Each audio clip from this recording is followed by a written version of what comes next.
actually have a couple questions.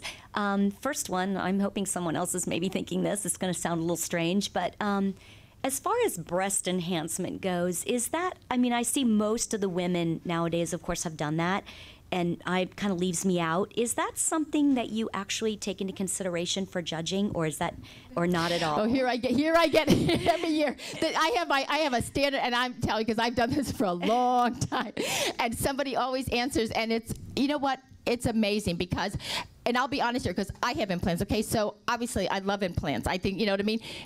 If you're, but as a competitor, and everybody knows that I've said this, if you're a competitor, do not get them for competition. If you're getting them, get them for yourself. As a judge, and I can say this honestly, I have never put somebody higher because they had implants. I have docked a lot of people, and I will, because they're too big for their body. Women, the hardest place for a woman to put muscle on is upper chest. So the implants, depending on how they're put in, make you look hollow up here, which as a competitor detracts on stage, okay? Nicole, if I'm not mistaken, won the Olympia with no implants.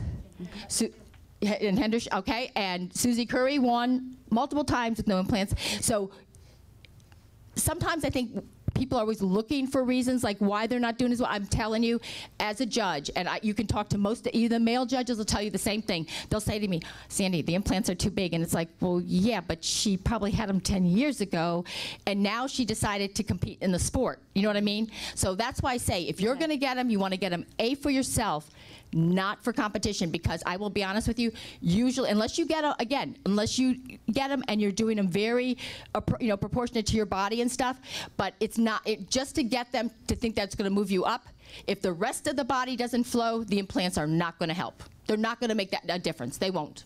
And I can say that honestly, because like I said, I've so many times you'd be like, oh my God, they look so hollow and they look so empty up top, and it makes women look really thin up top. And it's more of a detraction rather than an enhancement. Okay, yep. Great. And my other question, I'll be competing in I'm 55 as of this year for competition, and I would, I would like to kind of find out a little bit, for those of us who, I haven't grown up competing, so I have no muscle memory to rely on, if you will, to get where I need to be to compete. I'm working on it, but are the requirements the same even in the older divisions, or are you looking at the muscle tone and what we're able to get to a little differently? And is it even possible for me at this point to work hard enough to get where I need to be to compete in my age division and make it, if you will? Okay, this goes to Mr. Odo. I can tell you what I'm looking for. He can tell you whether you can get there or not. Well, she's getting me in trouble in this one. It's a situation, anybody can accomplish anything that they set their mind to. There is no limitation. I have girls that compete at 65, 60, 55, 50. It's all about the reality of where you are. Have I given advice, to some of my masters competitors saying, hey, listen, your genre and where you tend to be best is in masters, and that's your most competitive arena? Yes, I have. Will I allow them to go both ways? Sure, I will, because I think anybody on any given day can do as well as they want to. You always have to remember where your physique is coming from and what your needs are specifically. Each person in here has a different set of needs. So, and you have to remember that, sure, at the age of 20, skin elasticity is good, growth hormone levels are very good, your body responds well, you heal a little bit quicker. Those are just an aspect of that time frame. The advantage that some women have as they get a little older is muscle maturity.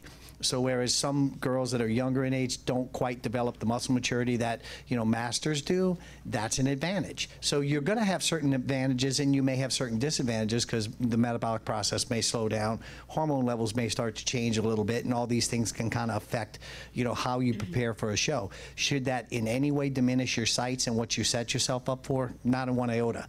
I want to say I had 6 or 7 of my female competitors this year that are over the age of 35 get pro cards, and they are some of my best competitors.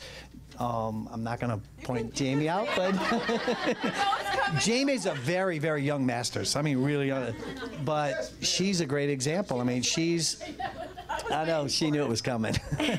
But she's a great example. I mean, Jamie did, I can't tell you how many shows we did, 6 or 7 shows in a row, starting at the beginning of the year, and ran the whole gamut all the way to the Olympia. And she's, you know, she won her first show this year, and she's going up against, you know, everybody on stage that goes down to 20 all the way up. So there are no, you know, parameters. You know, you can work through any barrier that you want to work through. So you just have to, you know, first of all, be realistic about your goal. That's the most important thing. If you're realistic about what your target is and what you're trying to reach, then you're not going to have any problems reaching it. And secondly, just stay where you're comfortable. What fits for you. If you're comfortable in Masters, stay with Masters. Give yourself the best opportunity to achieve your goals. But don't ever limit yourself. Don't ever say, I can't. That word should never come into the vocabulary. It should always be, I will. I will make this happen. I will be the best. Just try to be the best you can be. Don't try to be her. Don't try to be her. You be the best you can be. Reach your potential, and you'll be fine.